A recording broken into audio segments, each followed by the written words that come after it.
over time, when we are out, more money will be available. These payments, whatever they are, 30, 40, I don't know what the sum will be, are going to be spread out over many, many years. The annual bill won't be anything like that. And yes, in the end, there will be more money to spend on the health service and other desirable things because we won't have to make this very large annual contribution that we've been making. Now, you've always been a very committed Eurosceptic. Do you not worry, looking at this process, that the European Union seem to be having it their way? They wanted to discuss the divorce before we talked about trade deals. We agreed to that. The Brexit divorce bill seems to have gone up substantially since the 20 billion euros that Theresa May was talking about in her Florence speech. They are getting what they want as they go through this process, and we seem to be capitulating. I don't think that's a fair assessment. There's a huge amount of posturing going on, which there always is in negotiations.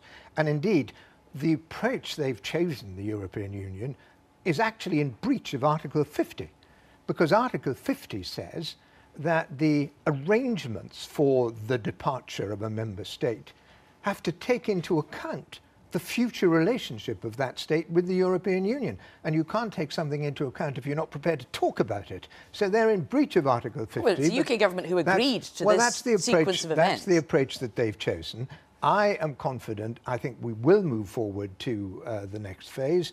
To pursue Tom's analogy, I hope there won't be injury time at the end of the first half, and I hope we will get an agreement this month. And then we can start talking Turkey. So do you agree with the Leave Means Leave letter that's in the papers today, where they are demanding that the UK be free to negotiate, sign and implement trade deals during the transition period, and that there would be an end to any jurisdiction by the European Court of Justice? Well, I share the aspirations that are contained in the letter. You didn't sign it? I didn't sign it. Did they ask you to?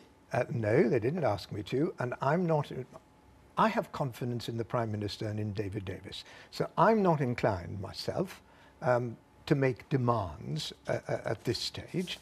I think they should be allowed to get on with the negotiations. I have confidence in their ability to do so.